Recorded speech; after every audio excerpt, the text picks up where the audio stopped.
Hello and welcome to a Brit Reacts to Bollywood. I am your Brit. I wish you all, wherever you are, Namaste, Assalamu Alaikum, Sat Sri Akal Ji, Vanakkam, all the greetings to you and yours wherever you are, and there are many, many greetings. I've been looking at Pakeezah and I've had some really lovely and interesting feedback on so many subjects around this film, and it's fascinating to me. It's just as dramatic behind the scenes as it is in front of the camera. Here's one comment that I found really interesting. While Pakeezah was being filmed, MEENA Kumari and Kamal Amrohi, the director of the film to whom MEENA Kumari was married, experienced a bitter separation which led to a halt in the movie's production. However, the couple never legally divorced. They eventually reconciled their differences to complete the film, which finally released in 1972 after a 15-year making process. MEENA Kumari, of course, had become an alcoholic and passed away due to liver cirrhosis. The story of Guru Dutt and Geeta Dutt, two great artists of Indian cinema, is equally enchanting and tragic. Moral of the story is that artists should never mix their professional and personal life. It's rarely successful. And I do wonder if there's any examples that buck that trend. It's an interesting question. Another comment, you should also check another movie of her called Sahib Bibi Gulam, probably the best acting performance of her career. Such a marvellous actress, and I will look at that once I've done Pakeezah. I think that would be really interesting to look at this wonderful actress's work and performances. Her biopic, Kamal Meena, is going to be shot very soon in the next coming months, based on MEENA Kumari and her husband Kamal Amrohi's 2000 love letters, which they exchanged between them, and from their personal journals. All the secrets of Pakeezah movie and why the couple separated is going to be revealed in this upcoming movie, based on completely on their personal journals and love letters. Director is Siddharth P. Malhotra. I wonder if it becomes too personal, you know? There is such a thing, and I think it's important to protect their privacy to some extent. They have a right to that, even from the grave, I would say. But I think that's an interesting subject to look at. What do you think? Pakeezah means the pure one. If you watch the whole movie, in the end, when Rajkumar marries her, he calls her name Pakeezah, despite her entire life as a courtesan and a life spent in brothels, hence the name of the movie. And you're right, it is a classic. There were lots of copyright cuts in the songs that you played. And if possible, please watch the translations of the songs of this movie. Poetry is really top-notch, a classic, right? Some great comments and many more actually on here, many more. But obviously last week, for some reason, YouTube decided to cut the song and edit it. And it took me quite a while to edit it down to the point where YouTube was happy to publish it. I'm sorry, but that is just the way that YouTube behaves. And of course, the companies that own this material, this copyright material. The last comment I'm going to look at here is, loved your reaction. You're genuinely touched by MEENA Kumari's iconic performance. Do you remember you did a reaction to Chalet Chalet from the same movie 4 years ago? Would be awesome if you could revisit that number while you're reviewing Pakeezah this time round. And I've decided that is what I'm going to do today. So I'm going to look at Chalet Chalet. I think that's how you pronounce it. I remember being absolutely blown away when I first saw this 4 years ago. So let's take a look. I'll see how I feel about it this time round. And I do hope that you get to see the whole video.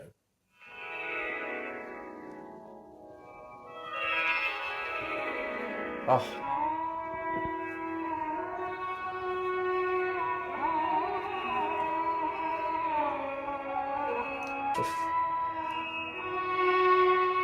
Incredible presence, chemistry with the camera,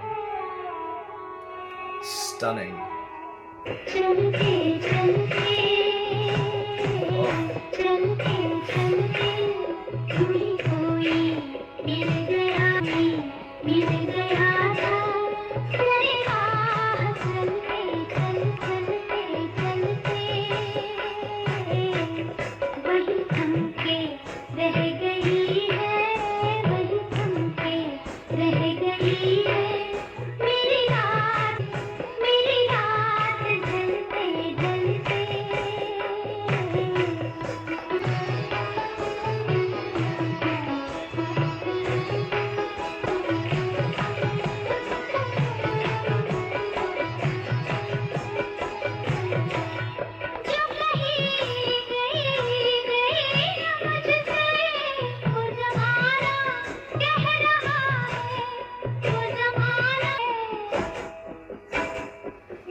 That's so good.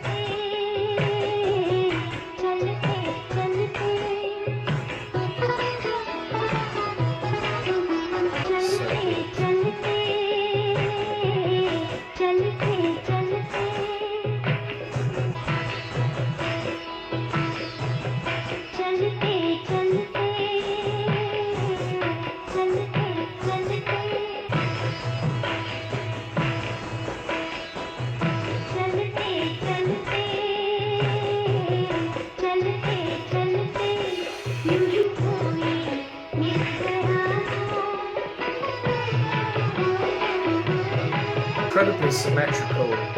Look at that. Look at that.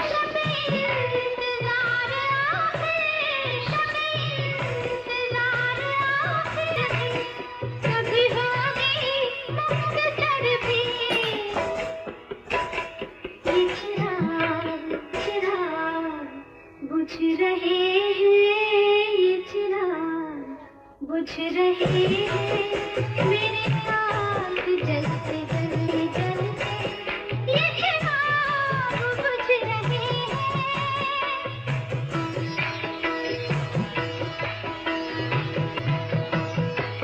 Look at that. ये चिराग बुझ रहे हैं ये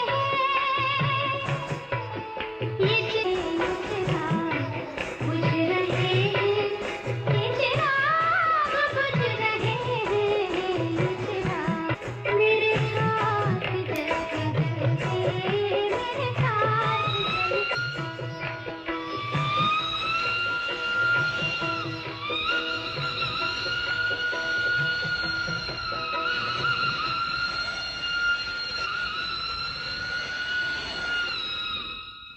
Just about the end to that song, there's something, it depends on the plot, obviously, which I haven't seen.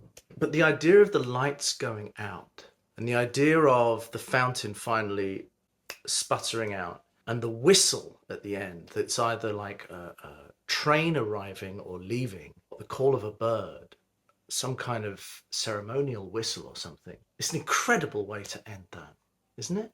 As the fountain goes out, the whistle dies and it's over, and all you see is the moonlight and the night sky. I think watching it the first time, I think I was overwhelmed by its splendor and its beauty. It's so well constructed because it's so meditative and every step of it is methodical. It goes at a set pace. There's something very spiritual about it.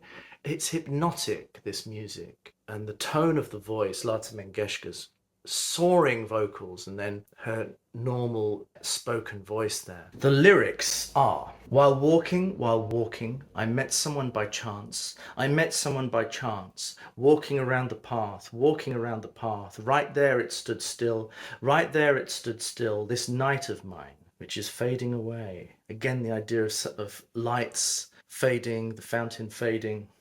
What I was unable to say, the world is saying that, the world is saying that. A story has been created from those words of mine.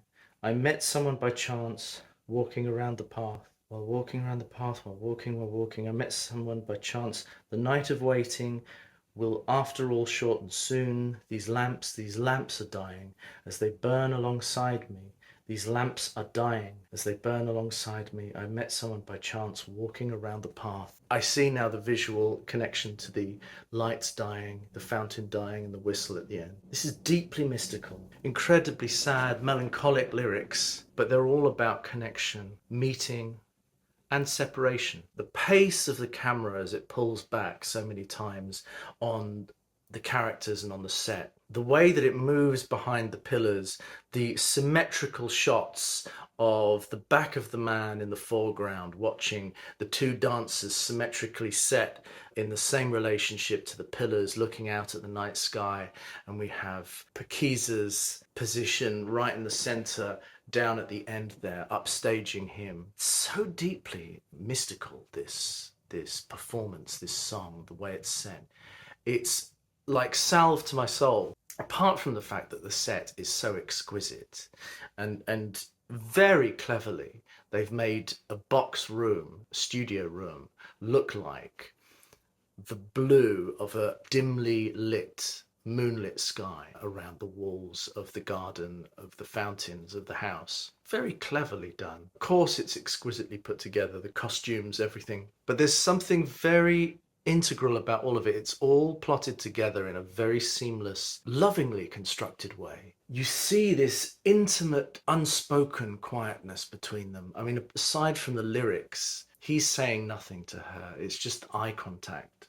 And she is singing the song. Lata Mangeshkar really met the tone of this because of the way it's filmed and the visuals. She really met this tone of a paced, hypnotic, softly spoken love. There's a moment in the video where we see her eyes sublimely shot at the lower part of the screen, and they just lower down with this thing on top of her forehead, and then we see his eyes in the same framing. I think they're green and they're just full of love. It's exquisitely put together. In certain films, there's something special about the way they're put together. They're blessed in some way. They impart something, they have a meaning that is deeper than most films. And this film, I can tell it's not some commercial thing. This is something that took 15 years, took love, life-defining performances, so much going on behind the scenes, but it's exquisite and it's deeply romantic. I would listen to this aside from the visuals, and I would love to experience a house like that. It's exquisite in the moonlight. Just listening to this music would carry me away. I'd love to get this on vinyl or something like that. It's so powerful that it stirs a love within me. It's the definition of romance, this kind of artistic output. Let me know your thoughts. I would love to hear your feedback. I mean, I'm sure I will have a very similar reaction to every single video put out from every song in this film. I just feel so much for this woman who went through so much during and after the filming of this movie. It's like Van Gogh or some great artist who doesn't realize necessarily the effect that their work has in their lifetime. But afterwards, it's immortal, it's treasure. Isn't that beautiful? This is some of the finest output I've seen from India. And in fact, from the world, I have to say it. All right. I'd love to hear your thoughts. I'm sure there'll be more feedback I will give over time. But I am your Brit reacting to Bollywood. I appreciate you all. I would love your feedback, and I'll read my favorites out next week. I appreciate you all. Chin chin, cheerio.